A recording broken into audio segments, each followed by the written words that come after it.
Hi everyone, ఈ వీడియోలో మనం మాట్లాడుకోబోయే మూవీ విషయానికి వస్తే, తన తమ్ముడిని చంపిన పోలీస్ డిపార్ట్మెంట్ పైన ఒక అన్నయ్య ఎలా పగ తీర్చుకోవాలనుకున్నాడు, పోలీసులను చంపడానికి అతను వేసిన ప్లాన్ ఏంటి, అలాగే ఆ సిటీలోని బ్యాంకులన్నిటిని ఒకేసారి దొంగతనం చేయాలని ఎలా ప్లాన్ వేశాడు, అతను వేసిన పథకాల నుండి పోలీసులను హీరో ఎలా రక్షించాడు, బ్యాంకులో జరిగే దొంగతనాలను అడ్డుకున్నాడా లేదా అనే ఇంట్రెస్టింగ్ పాయింట్స్ తో సాగే సినిమానే టన్నల్. ఈ మూవీలో లావణ్య త్రిపాఠి, అథర్వ లీడ్ రోల్ లో నటించారు. ఇక మూవీ గురించి మాట్లాడుకునే ముందు మన ఛానల్ ని సబ్స్క్రైబ్ చేసుకుని బెల్ ఐకాన్ క్లిక్ చేసుకుని పెట్టుకోండి. నేను ఏ వీడియో పెట్టినా ముందుగా మీకు నోటిఫికేషన్ వస్తుంది. ఓపెనింగ్ షాట్ వచ్చేసరికి జూలై 7, 2 years ago పోలీసులకు బ్యాంక్ దొంగతనం చేసిన వారికి మధ్య షూట్అవుట్ జరుగుతుంది. ఈ షూట్అవుట్ లో బ్యాంక్ దొంగతనం చేసిన వారిని పోలీసులు ఎన్కౌంటర్ చేస్తారు. ఆ ఎన్కౌంటర్ లో చనిపోయిన ఒక అతని ఫోన్ రింగ్ అవుతా ఉంటుంది. కట్ చేస్తే అడిషనల్ డీజీపీ మనీ అంతా రికవరీ అయ్యిందా అని పక్కనున్న అతన్ని అడుగుతాడు. సెకండ్ టైం దొంగతనం చేసిన మనీ అంతా దొరికింది, ఫస్ట్ టైం దొంగతనం చేసిన మనీ దొరకలేదు సార్ అని చెప్తాడు. అప్పుడు అడిషనల్ డీజీపీ వీళ్ళ బాడీస్ ని కలెక్ట్ చేసుకోవడానికి వచ్చే ఫ్యామిలీస్ ని ఎంక్వైరీ చేయండి అని చెప్తాడు. తర్వాత అడిషనల్ డీజీపీ ప్రెస్ మీట్ లో దొంగతనం చేసిన 5 ఇక్కడ ఉన్నారని మాకు ఇన్ఫర్మేషన్ వచ్చింది. బిల్డింగ్ ని సరౌండ్ చేసి సరన్ రోమర్ అని చెప్పాం, కానీ వారు వినకుండా షూట్అవుట్ జరిపారు. ఆ షూట్అవుట్ లో ఒక ఇన్స్పెక్టర్ గాయపడ్డాడు. అప్పుడు పోలీసులు కూడా ఎదురు కాల్పులు జరిపారు. ఆ ఎన్కౌంటర్ లో బ్యాంక్ దొంగతనం చేసిన 5 మరణించారు అని చెప్తాడు. అప్పుడు ఒక జర్నలిస్ట్ దొంగతనం చేసిన వారిని చంపడం కరెక్టేనా అని అడుగుతుంది. ప్రతి సమస్యకు ఒక పరిష్కారం ఉంటుంది, అది మనకు నచ్చకపోవచ్చు కూడా, కానీ సమస్యను పరిష్కారం చేయటం ఇంపార్టెంట్. మేము ఇప్పుడు అదే చేస్తున్నాం. ఇప్పుడు సమస్య పరిష్కారం అయింది, ఇట్స్ ఓవర్ అని అడిషనల్ డీజీపీ చెప్తారు. కట్ చేస్తే జూలై 7, 1 year ago పెట్రోలింగ్ లో ఉన్న పోలీసులకు ఒక అతను కనపడతాడు. వెనక్కి తిరిగి వచ్చి చూస్తే అక్కడ అతను ఉండడు. అప్పుడు ఇన్స్పెక్టర్ కారు దిగి కిందకు వచ్చి చెక్ చేస్తూ ఉండగా వెనుక నుంచి ఇన్స్పెక్టర్ ని ఒక అతను కొడతాడు. తర్వాత మిగిలిన పోలీసులందరినీ కూడా కొట్టి కారులో ఎక్కిస్తాడు. అప్పుడు ఇన్స్పెక్టర్, నాతో నీకు ప్రాబ్లం ఏంటి, ఎందుకు చంపాలనుకుంటున్నావు అని అతన్ని అడుగుతాడు. దానికి అతను, ప్రాబ్లం నీతో కాదు, నువ్వు వేసుకున్న యూనిఫామ్ తో. ఈ ప్రాబ్లం కి నేను ఇవ్వబోయే సొల్యూషన్ మీ డిపార్ట్మెంట్ ఎప్పటికీ మర్చిపోదు అని చెప్పి ఎదురుగా ఉన్న ట్రాన్స్ఫార్మర్ కి కారు గుద్దుకునేలా చేస్తాడు. ఈ ఇన్సిడెంట్ లో పోలీసులందరూ మరణిస్తారు. నెక్స్ట్ షాట్ లో ఐసీయూలో ఉన్న వాళ్ళ అమ్మని చూడటానికి హీరో వస్తాడు. అప్పుడు అక్కడ ఉన్న నర్స్ ఐసీయూలోకి ఫోన్ ఎలో లేదని చెప్పడం వల్ల ఫోన్ అక్కడ పెట్టేసి లోపలికి వెళ్తాడు. ఆపరేషన్ గురువారం చేస్తుందన్నారు, అమౌంట్ రేపు పే చేయమన్నారు. అంత డబ్బు ఒకేసారి విత్ డ్రా చేయలేం కాబట్టి నాన్న కొంచెం కొంచెం డ్రా చేసి అమ్మ బ్యాంక్ లాకర్ లో పెట్టారు, అవి ఈ రోజు తీసుకొస్తుందన్నారు అని పక్కన ఉన్న హీరో ఫ్రెండ్ హీరోకి చెప్తాడు. జాయినింగ్ ఆర్డర్ తీసుకోవటానికి ఈ రోజు స్టేషన్ కి రమ్మన్నారు, అటు నుండి అటు బ్యాంకుకి వెళ్ళి డబ్బులు తీసుకొని నేనే వస్తాను, ఈ రోజు కట్టేద్దాం అని హీరో వాళ్ళ నాన్నకు చెప్తాడు. కట్ చేస్తే హీరో అతనితో పాటు ఆ స్టేషన్ లో జాయిన్ అయిపోయే కానిస్టేబుల్స్ అక్కడికి వెళ్లేసరికి ఇన్స్పెక్టర్ అప్పుడే అక్కడ నుండి వెళ్ళిపోతాడు. అప్పుడు వాళ్ళలో ఒక అతను 6 ఒకే స్టేషన్ లో ఎందుకు అపాయింట్ చేశారు అని అడుగుతాడు. 1 year బ్యాక్ మా నాన్న అతనితో పాటు ఉన్న 6 కానిస్టేబుల్స్ ట్రాన్స్ఫార్మర్ యాక్సిడెంట్ లో చనిపోయారు. వారందరూ ఈ స్టేషన్ సంబంధించిన వారి ప్లేస్ లోనే మనకి ఇక్కడ పోస్టింగ్ ఇచ్చారని పక్కనున్న అతను చెప్తాడు. షాట్ లో టన్నల్ లో కొంతమంది ఆ రోజు నైట్ 2 గంటలకు దొంగతనం చెయ్యాలని ప్లాన్ చేస్తూ ఉంటారు. తర్వాత ఈ రోజు ఇన్స్పెక్టర్ గారు రావటం లేదు, జాయినింగ్ ఆర్డర్ రేపు ఇస్తారు, ఇప్పుడు మీరు రౌండ్స్ కి వెళ్ళండి అని అక్కడ జాయినింగ్ ఆర్డర్ కోసం వెయిట్ చేస్తున్న వారికి ఒక అతను వచ్చి చెప్తాడు. నేను నీతో మాట్లాడాలి అని హీరోయిన్ అను హీరో దగ్గరకు వస్తుంది. అసలు వీళ్ళ ప్రాబ్లం ఏంటి, వీళ్ళ కథ ఏంటి అని పక్కనున్న ఒక అతను హీరో ఫ్రెండ్ ని అడుగుతాడు. కట్ చేస్తే +2 లోని క్లాస్మేట్ అను వచ్చిందని హీరో ఫ్రెండ్ అక్కడ ఉన్న వాళ్ళతో చెప్తాడు. అప్పుడు హీరో వాళ్ళ ఫ్రెండ్స్ తో, నేను రెడీ అయ్యి వస్తాను, మీరు కూడా రెడీ అయ్యి ఉండండి, వెళ్ళి క్రికెట్ ఆడుకుందాం అని చెప్పి కిందకు వచ్చి అను కోసం అను వాళ్ళ ఇంటి వైపు చూస్తూ ఉంటాడు. అది వాళ్ళ ఫ్రెండ్స్ చూస్తున్నారని తెలుసుకున్న హీరో, ఇప్పుడు ఎలా ఉందో చూద్దామని ఆగాను అని చెప్తాడు. నువ్వు వెయిట్ చేస్తూ ఉంటే వాళ్ళు బయటకు రారు, మనమే వాళ్ళని బయటకు రప్పించాలి అని వాళ్ళ ఫ్రెండ్ చెప్పి రాయి తీసుకుని అను వాళ్ళ ఇంట్లోకి విసిరేస్తాడు. అప్పుడు హీరో, అర్థమైంది వాళ్ళకి కొట్టెవరా అని అడుగుతాడు. రాయి ఎవరు విసిరేసారా అని టెన్షన్ పడుతూ, నీ గర్ల్ ఫ్రెండ్ బయటకు వస్తుంది, నువ్వు టెన్షన్ లేకుండా చూసుకో అని అతను చెప్తాడు. కట్ చేస్తే రాయి తలక తగిలిన బామ్మను బయటికి తీసుకువస్తూ ఉంటారు. తర్వాత వెనక అను వస్తుంది. తర్వాత నైట్ టైం రోడ్డు పక్కన అను ఉంటుంది. అక్కడికి హీరో వచ్చి ఎక్కడెందుకు ఉన్నావు అని అడుగుతాడు. వాళ్ళు ఎక్కడ నిల్చున్నారుగా, నేను ఉండకూడదా అని అను అంటుంది. అప్పుడు వాళ్ళు నిల్చున్నారు కాబట్టి నువ్వు ఉండకూడదు అని హీరో అంటాడు. కట్ చేస్తే ఒక అతను బండి మీద వచ్చి అక్కడ ఉన్న ఒక ఆమెను డబ్బులు ఇచ్చి ఎక్కించుకుని వెళ్తాడు. అప్పుడు అను, సారీ, ఊరు నుంచి మా మామయ్య కొడుకు వస్తున్నాడు, అతనికి మా ఇంటి అడ్రస్ తెలియదు, అందుకోసమే ఇక్కడ వెయిట్ చేస్తున్నాను అని అంటుంది. అతని నెంబర్ ఇవ్వండి, నేను అతను మీ ఇంటి దగ్గర డ్రాప్ చేస్తాను అని హీరో చెప్తాడు. అలా వారి మధ్య పరిచయం పెరిగి అది ప్రేమగా మారుతుంది. ఒకరోజు అనుని హీరో వాళ్ళ ఇంటి దగ్గర దించి వెళ్తుండగా అను వాళ్ళ నాన్న వారిద్దరిని చూస్తాడు. అప్పుడు హీరోని ఇంటికి పిలిచి ఏం జాబ్ చేస్తున్నావు అని అడుగుతాడు. దానికి హీరో +2 చదువుతున్నానని చెప్తాడు. మేము వెళ్ళేటప్పుడు నువ్వు ఇంటర్ 7 సంవత్సరాలు తిరిగి వచ్చిన తర్వాత అదే మా కూతురు IAS పాస్ అయింది. ఏ లోటు లేకుండా పెరిగిన నా కూతురికి ఏ అర్హత లేని నీకు ఇవ్వటం నాకు అసలు ఇష్టం లేదు, ఇక నువ్వు వెళ్ళొచ్చు అని అంటాడు. బయటకు వెళ్ళిన హీరో అనుకు ఫోన్ చేసి ఈ రోజు నైట్ 12 గంటలకు నేను ఫోన్ చేస్తాను, బయటికి రా, మనం వెళ్ళి పెళ్లి చేసుకుందాం అని అంటాడు. నువ్వు మన గురి నుండి ఆలోచిస్తున్నావు, మా నాన్న నా గురి నుండి ఆలోచిస్తున్నాడు, మా నాన్న మాట దాటి నేను బయటకు రాలేను అని అను ఫోన్ కట్ చేస్తుంది. ఆ కోపంతో ఇంటికి వచ్చిన హీరోని వాళ్ళమ్మ ఏం జరిగింది అని అడుగుతుంది. నేను అను లవ్ చేసుకుంటున్నాం అమ్మ, నేను వెళ్ళి అను వాళ్ళ నాన్నతో మాట్లాడితే తను నేను చూసుకోలేనని వాళ్ళ నాన్న అంటున్నాడు అని చెప్తాడు. అప్పుడు హీరో వాళ్ళ నాన్న అవును ఆయన చెప్పింది నిజమే, పని పాట లేని వాడికి పిల్లని ఎవరిస్తారు అని అంటాడు. అమ్మ నాకు అను కావాలి, మనకెంత వస్తుందమ్మా, నా కోసం ఎంత దాచిపెట్టారు అని అడుగుతాడు. మనకెంత ఆస్తి ఉందని అడుగుతున్నావు కానీ మీ అమ్మకి ఎలా ఉంది అని ఎప్పుడైనా అడిగావేరా? ఇవి చూసుకోరా, నీకే తెలియకుండా మీ అమ్మ వెనకేసిన ఆస్తి. సంవత్సరం క్రితం జరిగిన యాక్సిడెంట్ లో మీ అమ్మ బ్రెయిన్ లో ట్యూమర్ ఏర్పడింది, డాక్టర్లు ఆపరేషన్ చేస్తేనే బతుకుతుందని చెప్తున్నారు. ఆపరేషన్ కోసం 18 లక్షలు ఖర్చు అవుతుంది. ఇల్లు అమ్ముదామంటే మీ అమ్మ వద్దంది. వాలంటరీ రిటైర్మెంట్ తో వచ్చిన డబ్బుతో ఆపరేషన్ చేయిద్దామంటే దానికి మీ అమ్మ వద్దని చెప్పింది. ఎందుకని అడిగితే మనం పోతే మన అబ్బాయి ఎలా బతుకుతాడని అంది. మీ అమ్మ పిచ్చిదిరా, నీలాంటి బాధ్యత లేని కొడుకుని కన్నందుకు రోజు చస్తూనే ఉంది. తను బతికినన్ని రోజులే నేను బతుకుతాను, తను చనిపోయిన రోజు నువ్వు అడిగిన ఈ ఆస్తి నీ పేరు మీద రాసి నేను చనిపోతాను. అప్పటి వరకు నిన్ను కన్న పాపానికి తనను హాయిగా బతకనివ్వకపోయినా హాయిగా చావనివ్వు అని హీరో వాళ్ళ నాన్న అంటాడు. కట్ చేస్తే హీరో అనుతో అను ఈ రోజు మా అమ్మ ICUలో ఉంది, తన కోసమే నేను ఈ జాబ్ లో జాయిన్ అయ్యాను, నాకు అంతకు మించి వేరే ఆలోచన లేదు, అర్థం చేసుకో అని అంటాడు. అప్పుడు అను 2 రోజుల్లో నాకు ఎంగేజ్మెంట్ అని చెప్తుంటే నీకు అర్థం కావటం లేదా,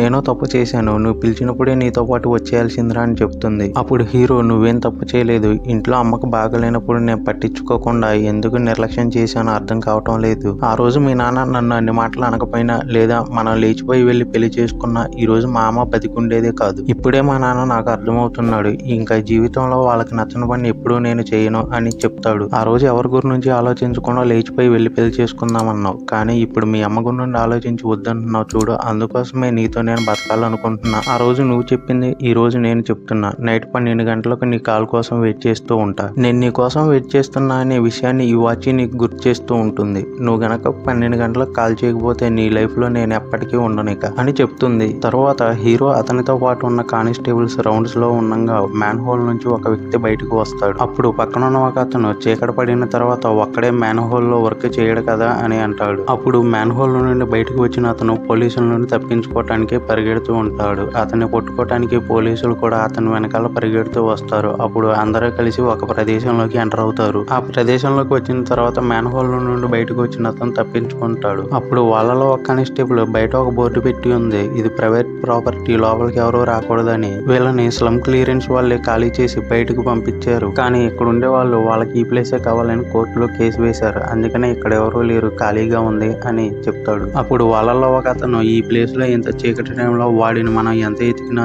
మనకు దొరకడు, వెళ్ళిపోదాం అని అంటాడు. అప్పుడు SI కాల్ చేసి ఎక్కడున్నారు అని అడుగుతాడు. రౌండ్స్ లో ఉన్నప్పుడు ఒక దొంగను చూసాం సార్, వాడిని చేస్తూ ఒక స్లమ్లోకి వచ్చామని చెప్తాడు. అప్పుడు SI వాడు దొంగని నీకెలా తెలుసురా అని అడుగుతాడు. వాడు చూడటానికి అచ్చం అలాగే ఉన్నాడు సార్, కావాలంటే నేను వాడిని పట్టుకొని వచ్చిన తర్వాత మీరు వాడిని చూసి కూడా అదే అంటారు అని చెప్తాడు. సరే ఏదైనా ప్రాబ్లం ఉంటే ఫోన్ చేయండి అని SI కాల్ కట్ చేస్తాడు. అప్పుడు హీరో అందరం కలిసి వెతికితే తెల్లారిపోయిద్ది, గ్రూపులుగా విడిపోయి వెతుకుదాం అని చెప్తాడు. అలా వెతుకుతూ ఉండగా హీరోకి ఒక ఆమె కనిపిస్తుంది. అప్పుడు హీరో ఆమెతో అమ్మాయి ఇటెవరైనా పరిగెత్తుతూ వెళ్ళటం నువ్వు చూసావా అని అడుగుతాడు. అప్పుడు తన బాబుని తీసుకొని ఇంటి లోపలికి వెళ్తూ ముందు ఎక్కడి నుండి వెళ్ళిపోండి అని ఆమె చెప్తుంది. అలా వెతుకుతూ ఉన్న హీరో మరియు ముగ్గురు కానిస్టేబుల్ కు ఒక ప్లేస్ లో ఒక ముగ్గురు కనిపిస్తారు. అప్పుడు ఒక కానిస్టేబుల్ ఎవర్రా మీరంతా ఈ టైంలో ఇక్కడ ఏం చేస్తున్నారు అని అడుగుతాడు. అప్పుడు ఆ ముగ్గురులో ఒక అతను మీరు వెళ్ళిపోండి నేను చూసుకుంటాను అని అంటాడు. అప్పుడు ఆ కానిస్టేబుల్ నేను ఆగమంటే నువ్వు వెళ్ళిపోమంటున్నావు, ఎవడరా నువ్వు, ఏం చేస్తున్నావు, నీ పేరేంటని కాలర్ పట్టుకొని అడుగుతాడు. అప్పుడు అతను ఒక కత్తితో ఆ కానిస్టేబుల్ తల నరికేస్తాడు. మిగిలిన ముగ్గురు కానిస్టేబుల్ పారిపోతారు. అప్పుడు పారిపోతున్న కానిస్టేబుల్ పట్టుకోవడానికి అతని మనుషులు వస్తారు. అప్పుడు ఇంకొక కానిస్టేబుల్ ను కూడా పొడిచి చంపేస్తారు. అప్పుడు హీరో అతనితో పాటు ఉన్న మరొక కానిస్టేబుల్ ఇద్దరు తప్పించుకొని పక్కకు వస్తారు. అప్పుడు హీరో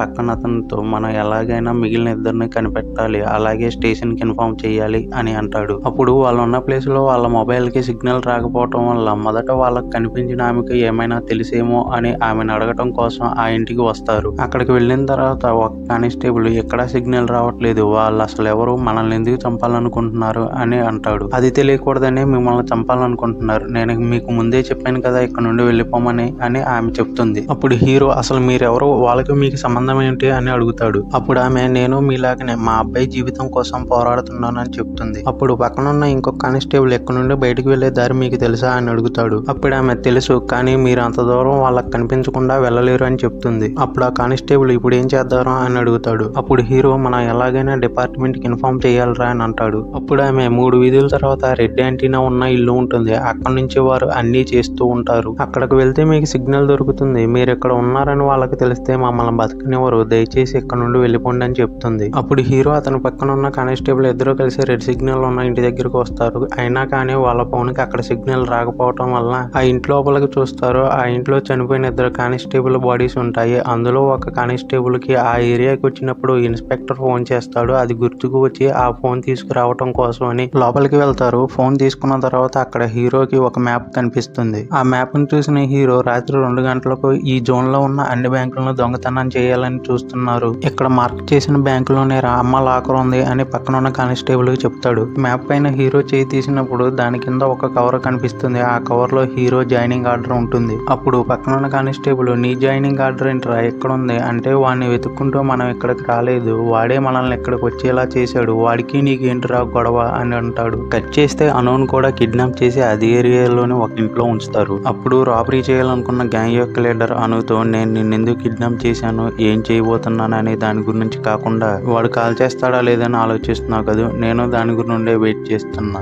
చూద్దాం ఏం చేస్తాడో అని అంటాడు. తర్వాత అతను ఒక బాక్స్ తీస్తూ ఉండగా కొన్ని ఫోటోలు కింద పడతాయి. వాటిని చూసినాను నువ్వు సోల్జర్వా అని అడుగుతుంది. అందుకు అతను అవునని అంటాడు. తర్వాత హీరో తనతో పాటు వచ్చిన కానిస్టేబుల్ హరికి ఫోన్ చేస్తాడు. కానీ అతని ఫోన్ నాట్ రీచబుల్ అని వస్తుంది. అప్పుడు హీరో పక్కన ఉన్న కానిస్టేబుల్ నీకు వాడికి ఏంట్రా సంబంధం అని అడుగుతాడు. అది ఆలోచించే సమయం లేదురా, ముందు ఎలాగైనా ఈ దొంగతనాన్ని ఆపాలని హీరో అంటాడు. పక్కన ఉన్న కానిస్టేబుల్ ఎస్ఐకి ఫోన్ చేసి చెప్దామని అంటాడు. హీరో ముందు నా నెంబర్ కాల్ చేసి చూద్దాం అని అంటాడు. నీ ఫోన్ హాస్పిటల్లోనే వదిలేసావుగా, అడిగితే ఏం చెప్తావు అని పక్కన ఉన్న కానిస్టేబుల్ అంటాడు. అసలు కనెక్ట్ అవుతుందో లేదో చూద్దామని హీరో అంటాడు. కట్ చేస్తే హీరో వాళ్ళ నాన్న అను వాళ్ళ నాన్నతో మా అబ్బాయి ఫోన్ లో సిగ్నల్ లేదు సార్, మీ అమ్మాయి ఇంటికి రాలేదనే టెన్షన్ నేను అర్థం చేసుకోగలను, మీకు మా అబ్బాయి మీద డౌట్ ఉందని నేనేం బాధపడటం లేదు సార్, నేనే ఇన్ని రోజులు నా కొడుకుని అర్థం చేసుకోలేదు, కానీ ఖచ్చితంగా ఒకటి చెప్పగలను, మా అబ్బాయి అయితే తప్పు చేసి ఉన్నాడు, మీ అమ్మాయి ఖచ్చితంగా ఇంటికి తిరిగి వస్తుంది, మీరు వెళ్ళండి సార్ అని చెప్తాడు. నేను ఒకసారి స్టేషన్ కి వెళ్ళి వస్తాను, నువ్వు ఎక్కడుండి అమ్మని చూసుకొని హీరో వాళ్ళ ఫ్రెండ్ కి హీరో నాన్న చెప్తాడు. ఇక్కడ సిగ్నల్ ప్రాబ్లం కాదురా,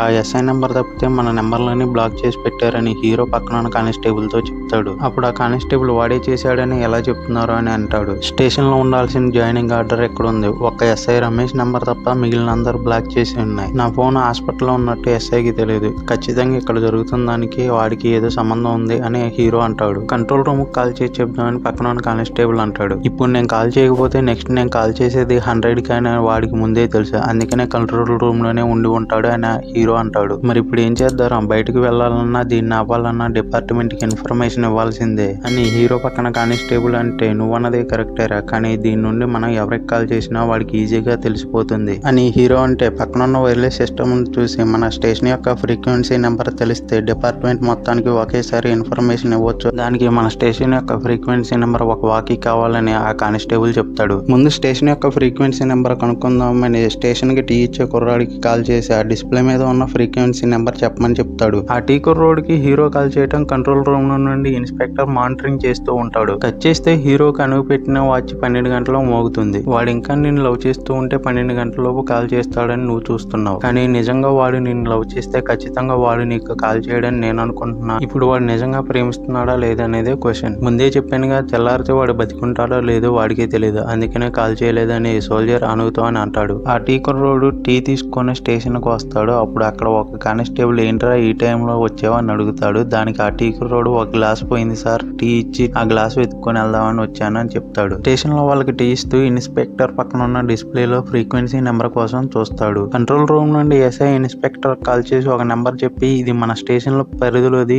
ఇది ఎవరి నెంబరో కనుక్కోమని చెప్తాడు. ఇన్స్పెక్టర్ నెంబర్ నోట్ చేసుకునేటప్పుడు విన్న టీ కుర్రోడు అది తన నెంబరే అవటం వల్ల ఆ స్టేషన్ నుంచి వెళ్ళిపోతాడు. అప్పుడు ఇన్స్పెక్టర్ ఆ నెంబర్ చెప్పి ఈ నెంబర్ ఎవరిదని పక్కన ఉన్న కానిస్టేబుల్ అడిగినప్పుడు మన స్టేషన్ లో టీ ఇచ్చే కుర్రోడదని అతను చెప్తాడు. ఆ కుర్రోడ్ని పట్టుకోవటానికి ఎస్ఐ బయటకు వస్తాడు. కానీ ఆ కుర్రోడు అప్పటికే అప్పటికే బయటకు వెళ్లి పక్కనున్న వ్యాన్ లో దాక్కుంటాడు. ఇన్స్పెక్టర్ అక్కడ నుండి వెళ్ళిపోయిన తర్వాత ఆ కుర్రోడు హీరోకి కాల్ చేసి ఆ ఫ్రీక్వెన్సీ నెంబర్ ను చెప్తాడు. అప్పుడు హీరో తెల్లవారే వరకు నువ్వు రోజు పడుకునే చోట పడుకోవద్దు, నీ ఫోన్ కూడా స్విచ్ ఆఫ్ చేసుకో అని చెప్తాడు. వాళ్ళ దగ్గర వాకీ లేకపోవడం వల్ల దానికోసమని ఆ రూమ్ నుండి బయటకు వస్తారు. మ్యాన్ హోల్ లో కనిపించిన వ్యక్తిని వెతకడానికి వెళ్లిపోయిన హీరో ఫ్రెండ్స్ కు అతను కనిపిస్తాడు. అతనితో పాటు మరో ఇద్దరు ఉండటం వల్ల మన వాళ్ళకి చెప్పి వాళ్ళని కూడా పిలుచుకొని వద్దామని హీరో టీం కోసం వెతుక్కుంటూ వస్తారు. కానీ ఆ ఏరియాలోకి మొదటగా వచ్చినప్పుడు వాళ్ళకి కనిపించిన ఒక అతను మన వాళ్ళు ఎక్కడున్నారని అడగటానికి వాళ్ళ దగ్గరికి వెళ్తూ ఉండగా వెనక నుంచి హీరో వాళ్ళ దగ్గరకు వచ్చి పక్కకు తీసుకొని వస్తాడు. అసలు ఏం జరుగుతుందిరా ఇక్కడని హీరో ఫ్రెండ్ అడుగుతాడు. దానికి హీరో మీరు ఇప్పటి వరకు ఎక్కడికి వెళ్ళారని అడుగుతాడు. మనం వెతుక్కుంటూ వచ్చిన వాడు కనిపించాడురా, కానీ వాడితో పాటు ఇంకొక ఇద్దరు ఉండటం వల్ల మీ నలుగురిని కూడా తీసుకుని వెళ్దామని వచ్చాను, మీరిద్దరే ఉన్నారు వాళ్ళిద్దరు ఎర్రా అని అడుగుతాడు. అప్పుడు హీరో వాళ్ళిద్దరు చనిపోయారు అని జరిగిందంతా చెప్తాడు. అప్పుడు హీరో ఫ్రెండ్స్ దొంగతనం చేయడానికి మనల్ని ఎందుకు చంపటం, భయంగా ఉంది, ఇక్కడ నుంచి వెళ్ళిపోదాం పదండ్రా అంటారు. వాళ్ళ మనుషులంతా ఇక్కడే ఉన్నారు, మనం ఎటు తిరిగినా ఒక చోటకే వస్తున్నాం, మన ఎటువంటి నుంచి బయటికి వెళ్లాలో కూడా తెలియదు అని హీరో అంటే పక్కనున్న అతను ఈ దొంగతనం ఆప్ చేయడానికి మనం ఇక్కడ నుండి బయటపడటానికి మనకు వైర్లెస్ అవసరం అని అంటాడు. వాడెందుకు ఆ కుర్రోడికి ఫోన్ చేశాడో తెలియటం లేదు, ఆ కుర్రోడు కూడా కనిపించటం లేదు, ఫోన్ కూడా స్విచ్ ఆఫ్ వస్తుందని ఇన్స్పెక్టర్ ఎస్ఐకి ఫోన్ లో చెప్తూ ఉండగా స్టేషన్ దగ్గరికి హీరో వాళ్ళ నాన్న వస్తాడు. అప్పుడు ఇన్స్పెక్టర్ హీరో వాళ్ళ నాన్న ఏంటయ్యా అని అడుగుతాడు. దానికి హీరో వాళ్ళ నాన్న మా వాడు జాయినింగ్ ఆర్డర్ కోసం అని స్టేషన్ కు వచ్చాడు, ఇప్పటి వరకు ఇంటికి రాలేదని చెప్తే దానికి ఇన్స్పెక్టర్ అందరూ రౌండ్స్ కి వెళ్లారు, వాళ్ళు వచ్చిన తర్వాత నేను చెప్తాను అని అంటాడు. అంటే మా వాడు ఫోన్ మర్చిపోయి వెళ్ళాడు, వాళ్ళ ఫ్రెండ్స్ నెంబర్ కలవటం లేదు, వాడి పక్కన ఉన్న వాళ్ళ నెంబర్ ఇస్తే ఫోన్ చేసి మాట్లాడాలి అని అడిగాను అని హీరో వాళ్ళ నాన్న అంటే వాళ్ళ దగ్గర ఉన్న వేరే నెంబర్ ఏదో నాకు తెలియదు, వాళ్ళు రౌండ్స్ ముగించుకొని స్టేషన్ కి వస్తారు, వచ్చిన తర్వాత నేను చెప్తాను అప్పుడు కాల్ చేస్తాడు అని ఇన్స్పెక్టర్ అంటాడు. ఇక నువ్వు వెళ్ళు అని హీరో వాళ్ళ నాన్న అంటాడు. వాడు ఫోన్ తీసుకెళ్లలేదు, ఫోన్ కూడా ఇంటి దగ్గరే పెట్టి వెళ్ళాడు, వాడి నెంబర్ కైనా ఫోన్ వచ్చింది, ఇది ఎవరికైనా తెలిస్తే అని ఇన్స్పెక్టర్ ఎస్ఐతో అంటాడు. ఎవరికీ తెలియదు, నేను వెళ్ళి అక్కడ ఏం జరుగుతుందో చూస్తానని ఎస్ఐ అంటాడు. వాకీ కోసం వెళ్ళిన హీరో అతని ఫ్రెండ్ ఫోన్ లో అలారం ఆన్ చేసి ఒక చోట పెడతారు. సోల్జర్ గ్రూప్ లో వాళ్ళు నలుగురు అక్కడికి వస్తారు. వాళ్ళలో ఇద్దరి దగ్గర వాకీ ఉంటుంది, కానీ వాళ్ళు ఆ సోల్జర్ కి ఇన్ఫార్మ్ చేస్తారు ఇక్కడ అలారం మోగుతుంది అని. అప్పుడు సోల్జర్ నేను అక్కడికి వస్తున్నాను అని చెప్తాడు. అతను వచ్చే లోపల హీరోని పట్టుకోవాలని అక్కడ ఉన్న వాళ్ళు ఒక్కొక్కరుగా వెతుకుతూ ఉండగా హీరో ప్లాన్ చేసి ఒక అతన్ని కొట్టి అతని దగ్గర ఉన్న వాకీ తీసుకొని వస్తాడు. ఫ్రీక్వెన్సీ చేంజ్ చేసిన తర్వాత పోలీస్ వాయిస్ వినిపిస్తాయి, అది వాళ్ళకి తెలిసే లోపల డిపార్ట్మెంట్ కి ఇన్ఫార్మ్ చేయండి అని పక్కన ఉన్న కానిస్టేబుల్ చెప్తాడు. అప్పుడు హీరో నువ్వు ఫ్రీక్వెన్సీ చేంజ్ చేయి, నువ్వు ఇక్కడ డిపార్ట్మెంట్ కి దొంగతనం జరగబోతుందని చెప్పు, మనం పోలీసులకు ఇన్ఫర్మేషన్ ఇచ్చామని వాళ్ళు తెలుసుకుని వాళ్ళు ఎక్కడ నుండి తప్పించుకుంటే వాళ్ళు ఎవరనేది కూడా మనకు తెలియదు, అంతేకాదు వాళ్ళందరూ కలిసి మన మీద అటాక్ చేసినా ఇక్కడ నుండి తప్పించుకోవడానికి మనకు దారి కూడా తెలియదు, ఈ రెండు విషయాలు తెలిసిన ఒకే ఒక్క అమ్మాయి తనే అని హీరో చెప్పి ఆమె కోసం ఆ ఇంటి దగ్గరకు వస్తాడు. అసలు వాళ్ళు ఎవరో ఇదంతా దేనికోసం చేస్తున్నారో తెలుసా అని ఆమెను అడుగుతాడు. మీరు అనుకున్నట్లు వాళ్ళు ఇక్కడికి దొంగతనం చేయడానికి రాలేదు, పగ తీర్చుకోవడానికి వచ్చారని ఆమె చెప్తుంది. నాకేమీ అర్థం కావట్లేదని హీరో అంటాడు. కట్ చేస్తే ఫ్రీక్వెన్సీ చేంజ్ చేయడానికి కానిస్టేబుల్ వెళ్లేసరికి అక్కడికి సోల్జర్ అతనితో పాటు అతని మనుషులు వస్తారు. అప్పుడు ఆ సోల్జర్ కానిస్టేబుల్ ను చూస్తాడు, అతను పట్టుకొని అనును బంధించి ఉన్న రూమ్ లోకి తీసుకొని వస్తాడు. ఎక్కడరా వాడు, వాకి ఎందుకు తీసుకున్నావు అని సోల్జర్ కానిస్టేబుల్ ను చంపబోతుంటే నీకు వాళ్ళకి ఏంటి గొడవ, అతన్ని ఎందుకు చంపుతున్నావు, లైఫ్ యొక్క వాల్యూ అందరికంటే బాగా సోల్జర్ కే తెలుస్తుందని అంటారు, కానీ నువ్వెందుకు ఇలా చేస్తున్నావు అని అను అంటుంది. అప్పుడు ఆ సోల్జర్ అనుతో పుట్టిన వెంటనే ఎవడో చెడ్డవాడు కాదని పెద్దవాళ్ళు అంటారు, అది నీకు తెలుసా, దానికి మేమే ఉదాహరణ, ఊరు చుట్టూ కొండలో ఎటు చూసినా అడవే ఉంటుంది, అందువల్ల ఆ ప్రాంతంలో వర్షం ఎక్కువగా ఉంటుంది, అక్కడ నివసించే మేము వ్యవసాయం పైన ఎక్కువ ఆధారపడి బతుకుతున్నాం, ఆ అడవిలో బొగ్గు గనులు ఉన్నాయని తెలిసి ఆ అడవి పడగొట్టే మైనింగ్ కంపెనీ కట్టారు, ఆ కంపెనీ డెవలప్ అవుతూ అడవి మొత్తం నాశనం చేసింది, ఎప్పుడు పడే వర్షాలు అప్పుడప్పుడు పడటం స్టార్ట్ చేశాయి, నదులు కూడా ఎండిపోయాయి, ఏం చేయాలో అర్థం కాని మాకు అడగకుండానే బ్యాంకు వాళ్ళు అప్పు ఇచ్చారు, బోర్లు వేసుకుని వ్యవసాయం చేయమన్నారు, కానీ వ్యవసాయానికి 1 గంట కరెంటు మాత్రమే ఇచ్చారు, కానీ మైనింగ్ కంపెనీకి 24 గంటలు కరెంట్ ఇచ్చారు, పంటలు పండటం తగ్గిపోయి బ్యాంక్ అప్పులు పెరిగిపోయాయి, అప్పుడు లోన్ కట్టమని బ్యాంకు వాళ్ళు పోలీసులు ఇంటికి వచ్చి అసభ్యంగా ప్రవర్తించేవాళ్ళు, మా నాన్న ఒక చిన్న రైతు, ఆత్మాభిమానం చంపుకోలేక ఆత్మహత్య చేసుకున్నారు, ఊరందరికీ దారి చూపే మా నాన్న చనిపోయి కూడా వాళ్ళకి దారి చూపాడు, లోన్ తీసుకున్న వాళ్ళందరూ ఆత్మహత్య చేసుకున్నారు, అంత జరిగిన తర్వాత కూడా బ్యాంకు వాళ్ళు లోన్ కట్టమని అనే మాటలు పడలేక అక్కడున్న భూములు మైనింగ్ కంపెనీకి అమ్మేసి లోన్ కట్టేశాం, అది సరిపోలేదు ఇంకా బ్యాంకు కట్టవలసి వచ్చింది, అందువల్ల మైనింగ్ కంపెనీలో పనిచేశాం, 2 సంవత్సరాల తర్వాత ఆ బొగ్గు కోసం మా ఊర్లో నీళ్లు లేకుండా చేశారు, కరెంట్ లేకుండా చేశారు, బ్యాంకు వాళ్ళు లోన్ ఇచ్చేలాగా చేశారని తెలిసింది, న్యాయం కోసం పోలీస్ స్టేషన్ వెళ్తే కొట్టారు, న్యాయ పోరాటం చేస్తే కొట్టి తరిమేశారు, ఇదంతా పోలీసులకు జరిగే తెలిసిందని తెలిసిన తర్వాత బాధ రాలేదు, ఏడుపు వచ్చింది, మనం అనుభవించింది చాలు, మన పిల్లలన్నా బాగుపడాలని వాళ్ళని ఇంత దూరం పంపిస్తే వాళ్ళని కూడా వీళ్ళు చంపేశారు. కట్ చేస్తే సోల్జర్ ఫోన్ చేసినప్పుడు ఎన్కౌంటర్ లో చనిపోయిన ఒక అతని ఫోన్ రింగ్ అవుతా ఉంటుంది. ఆ ఫోన్ లిఫ్ట్ చేసినప్పుడు ఎందుకురా ఇన్నిసార్లు కాల్ చేసావని సోల్జర్ అడుగుతాడు. దానికి నేను ఏడీజీపీని మాట్లాడుతున్నాను, నువ్వు ఫోన్ చేసిన అతను నీకేమవుతాడు అని అడిగినప్పుడు అతను నాకు తమ్ముడు అవుతాడని అతను చెప్తాడు. మీ తమ్ముడు బ్యాంక్ దొంగతనం చేశాడు, పోలీస్ ఎన్కౌంటర్ లో చనిపోయాడు, రేపు మార్నింగ్ గవర్నమెంట్ హాస్పిటల్ కి వచ్చి బాడీ కలెక్ట్ చేసుకోండి అని ఏడీజీపీ చెప్తాడు. బాడీని కలెక్ట్ చేసుకోవడానికి వెళ్ళినప్పుడు అక్కడ ఉన్న ఒక పోలీసు వాళ్ళ దగ్గర ఉన్న కరెన్సీ బ్యాంక్ దొంగతనంలో జరిగిన కరెన్సీని చెక్ చేయండి, ఒకవేళ మ్యాచ్ అయితే వాళ్ళని కస్టడీలోకి తీసుకోండి అని చెప్తాడు. 2 రోజులు మమ్మల్ని మార్చిరి దగ్గర కూర్చోబెట్టి మా దగ్గర ఉన్న డబ్బులను తీసుకుని దానికి బదులు మా వాళ్ళ శవాలను మాకు అప్పచెప్పారు. మాకు అప్పిచ్చి మోసం చేసిన ఆ బ్యాంక్ ని మా వాళ్ళు దోపిడీ చేశారని అప్పుడే నాకు అర్థమైంది. కానీ ఈసారి నాకు ఏడుపు రాలేదు, కోపమే వచ్చింది. మాకు కష్టం వచ్చినప్పుడు మా పక్కన నిలబడాల్సిన వీళ్ళు మాకే ఎదురుగా నిలబడ్డారు. ఎందుకంటే వీళ్ళని మేమేం చేయలేమనే ధైర్యం, ఆ ధైర్యం రేపటితో చచ్చిపోతుంది. కట్ చేస్తే హీరో కామె వీళ్ళు 2 సంవత్సరాలుగా ఇక్కడ ఎందుకుంటున్నారో తెలుసా? మురికి నీళ్లు పోవటానికి గవర్నమెంట్ వాళ్ళు కట్టించిన టన్నల్ ద్వారా దొంగతనం చేయబోతున్నారు. వీళ్ళు ఎలాగో మైన్స్ లో పనిచేశారు. ఆ ఎక్స్పీరియన్స్ తో టన్నల్ ద్వారా బ్యాంక్ లాకర్ రూమ్ కి వెళ్ళడానికి మార్గాన్ని ఏర్పాటు చేసుకున్నారు. లాకర్ లో ఉన్న డబ్బును బంగారాన్ని దొంగతనం చేసి టన్నల్ ద్వారా బయటకు తీసుకొచ్చి టన్నల్ బయట ఉన్న చెత్త లారీ ద్వారా సిటీ దాటించటమే వీళ్ళ ప్లాన్ అని చెప్తుంది. 2 బ్యాంకులు దొంగతనం చేశారనే మా వాళ్ళని వీళ్ళు ఎన్కౌంటర్ చేశారు. తెల్లారేసరికి ఏ బ్యాంకులో డబ్బు ఉండదు, చూడటానికి వీళ్ళు ఉండరు. గొడవ వీళ్ళకి నాకు కాదు, వీళ్ళు వేసుకున్న యూనిఫామ్ కి నాకు. కానీ మీ వాడికి నాకు గొడవ ఉంది, అందుకనే వాడిని దీనిలోకి లాగాను, అందుకనే నిన్ను కిడ్నాప్ చేశాను అని సోల్జర్ అనుకి జరిగింది చెప్తాడు. మీరు ఇచ్చిన ఇన్ఫర్మేషన్ డిపార్ట్మెంట్ కి చెప్పి వస్తాను, మీరు మాతో పాటు బయటకు వెళ్ళడానికి రెడీగా ఉండండి అని ఆ ఇంటి నుండి హీరో బయటకు వస్తాడు. అప్పుడే ఆ ఏరియాలోకి ఎస్ఐ వస్తాడు. హీరోని అతని ఫ్రెండ్ ని చూస్తారు. మిగిలిన వాళ్ళు ఎక్కడరా అని వాళ్ళని కాల్చబోతాడు. అప్పుడు వాళ్ళు తప్పించుకొని పారిపోతాడు. ఎస్ఐ హీరో ఫ్రెండ్ ను వెంబడించి కాల్చబోగా అప్పుడు హీరో వచ్చి ఎస్ఐని పక్కకు నెట్టి తన ఫ్రెండ్ ని కాపాడతాడు. కింద పడి లేచిన తర్వాత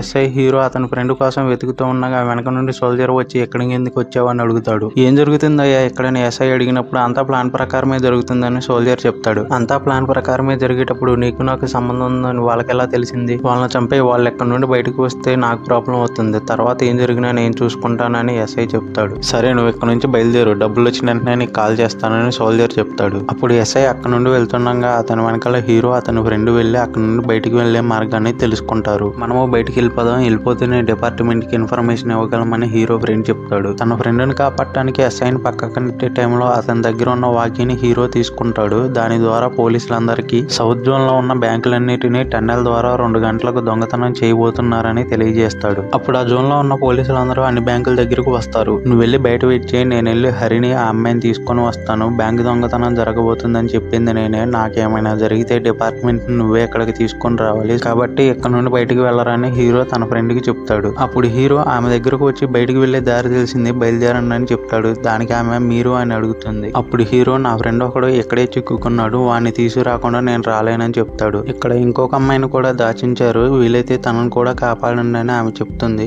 హీరో ఎవరో ఆ అమ్మాయి అని అడిగినప్పుడు ఎవరో ఏంటో తెలియదు, పేరు మాత్రం అను అని తెలుసా అని చెప్తుంది. అప్పుడు హీరో తను ఎక్కడుందని అడుగుతాడు. అప్పుడు హీరో అను దగ్గరకు వస్తాడు. తర్వాత ఆమె వస్తుంది. ఆమె వెనక సోల్జర్ కూడా వస్తాడు. అప్పుడు సోల్జర్ నువ్వు వెళ్ళి నేను చూసుకుంటానని ఆమెతో చెప్తాడు. మీ అమ్మ లాకర్ కాపాడటానికి చాలా కష్టపడుతున్నట్టున్నావు, నేను దొంగతనం చేయబోయే అన్ని లాకర్ లో నాకు అదే ఇంపార్టెంట్, భయంతో దాక్కోవచ్చు, పారిపోవచ్చు, కానీ యుద్ధం చేయలేవు, దానికి ఒక కారణం ఉండాలని హీరోతో సోల్జర్ అంటాడు. డబ్బు కోసం చేసేదాన్ని యుద్ధం అంటున్నావు అని హీరో అంటాడు. ప్రపంచమే దాని చుట్టూ తిరుగుతూ ఉంది, అంతెందుకు మీ డిపార్ట్మెంట్ లోనే ఎంతమంది నిజాయితీగా పనిచేస్తున్నారో ఎంతమంది డబ్బు కోసం పనిచేస్తున్నారో చూడరా అంటూ జాయినింగ్ ఆర్డర్ విసిరేస్తాడు. నీ జాయినింగ్ ఆర్డర్ నేను ఇక్కడ పెట్టిందే నువ్వు ఎస్ఐకి కాకుండా కంట్రోల్ రూమ్ కి కాల్ చేస్తావని, దొంగతనంతో పాటు నువ్వు ఇక్కడ ఇరుక్కున్నావనే విషయం చెప్తే సగం మంది పోలీసులు అటు సగం మంది పోలీసులు ఇటు వెళ్ళిపోతారనుకున్నాను, కానీ నువ్వు ఇక్కడ ఇరుక్కున్నా చెప్పకుండా బ్యాంకు దొంగతనం గురించి చెప్పినప్పుడే నువ్వు ఇక్కడ నుండి బయటకు వెళ్లే మార్గం కనుక్కున్నావని అనుకున్నా, కానీ అటు నుండి నువ్వు అటు వెళ్ళిపోకుండా హరి కోసం లోపలికి వచ్చావని సోల్జర్ అంటాడు. అప్పుడు హీరో హరిని ఏం చేయకండి, వాడు అమాయకుడని అంటాడు. అదే మీరు ఎన్కౌంటర్ చేసే ముందు ఆలోచించరా, గుర్తుందా 2 సంవత్సరాల క్రితం నీ వల్ల నా తమ్ముడు తన స్నేహితులను చంపేశారు,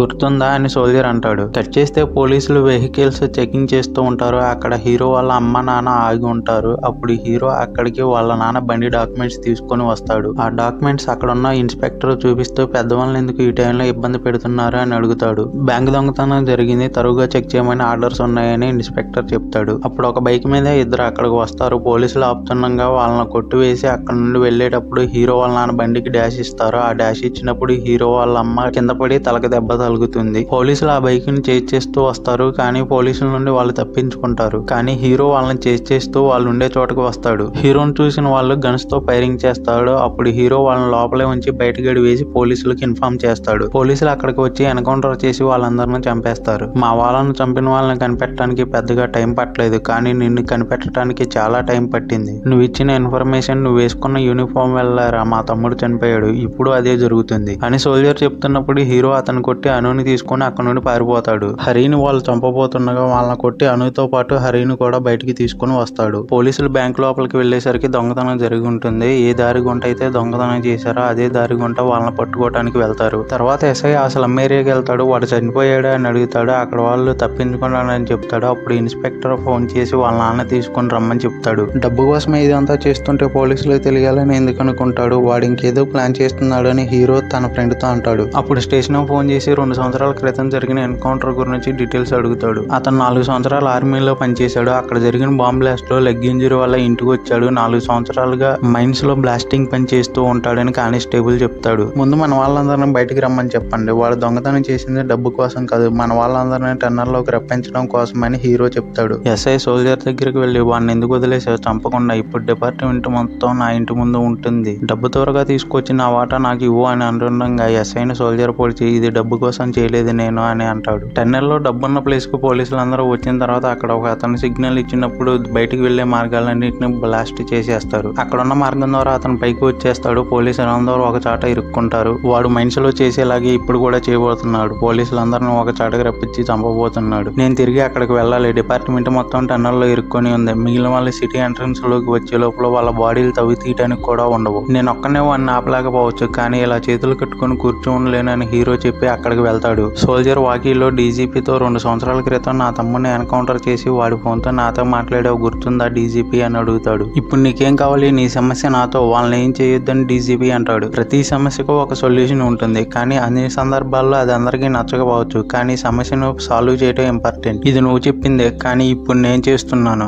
ఎవడో ఇచ్చిన ఇన్ఫర్మేషన్ వల్ల నువ్వు మా వాళ్ళని ఎన్కౌంటర్ చేసి అన్నావు, కానీ ఇప్పుడు వాడే ఇచ్చిన ఇన్ఫర్మేషన్ తో మీ వాళ్ళని నువ్వు లోపలికి వెళ్ళమని చెప్పావు. ఇంకో 10 నిమిషాల్లో తవ్వి చుట్టానికి కూడా ఎవడో ఉండడని సోల్జర్ అంటాడు. అప్పుడు హీరో అక్కడికి వస్తాడు. మీ నాన్న కాపాడటానికి వచ్చావా లేదా డిపార్ట్మెంట్ ని కాపాడటానికి వచ్చావా అని సోల్జర్ అడుగుతాడు. బ్యాంకు దొంగతనం చేసింది మీ తమ్ముడు, ఆపడానికి అడ్డొచ్చిన వాళ్ళని కాల్చింది మీ తమ్ముడు. ఆ రోజు మీ తమ్ముడు చేసిన యాక్సిడెంట్ వల్ల ఈ రోజు వరకు మా అమ్మ చావు బతుకులతో పోరాడుతుంది. తప్పు చేసింది మీ తమ్ముడు, పోలీసులు కాదని హీరో అంటాడు. మా తమ్ముడు బ్యాంకు దొంగతనం చేసింది, మా నాన్న బ్యాంకులో అప్పు చేసింది నా కోసమేరా. ఆయన చనిపోయిన తర్వాత నేను పడ్డ బాధ నీకు నీ డిపార్ట్మెంట్ కి ఈ రోజు తెలుస్తుంది అని సోల్జర్ అంటాడు. నీ కోపంలో నిజాయితీ ఉన్నంత మాత్రాన నువ్వు చేసేది మంచి పని అయిపోదు. నీ ఒక్కడి కోపం వల్ల ఎంతమంది బాధపడుతున్నారో చూడు అని హీరో అంటాడు. ఏడ్చేవారి బాధ మీకు తెలియాలి, అది తెలియాలి అంటే మీరు కూడా ఏడిస్తేనే కదా మీకు తెలుస్తుంది. ఈ డివైస్ ఛార్జ్ అవ్వడానికి 6 నిమిషాలు పడుతుంది. ఈ లోపు నువ్వు మీ నాన్న కాపాడుకుంటావో లేదా డిపార్ట్మెంట్ ని కాపాడుకుంటావో చూస్తాను అని సోల్జర్ అంటాడు. సోల్జర్ మనుషుల్ని సోల్జర్ ని కొట్టి హీరో వాళ్ళ నాన్న కాపాడతాడు. డివైస్ ఛార్జ్ అయినప్పుడు ఆన్ చేయబోతుండగా సోల్జర్ ని కాల్ చేస్తాడు. సోల్జర్ భార్యను కూడా హీరో కాల్ చేస్తాడు. తర్వాత టన్నెల్ ను హీరో ఓపెన్ చేస్తాడు. పోలీసులందరూ బయటికి వస్తారు. వాళ్ళకు సమస్య వచ్చినప్పుడు వాళ్ళ సమస్యతో పోరాడేటప్పుడు వాళ్ళకి ఎదురుగా కాకుండా వాళ్ళ పక్కన ఉండండి. ప్రాణాలతో ఉన్న నన్ను హీరోని చేసి వాళ్ళని మర్చిపోకండి సార్ అని డీజీపీతో ఈ హీరో చెప్తాడు. అలా సినిమా ముగుస్తుంది.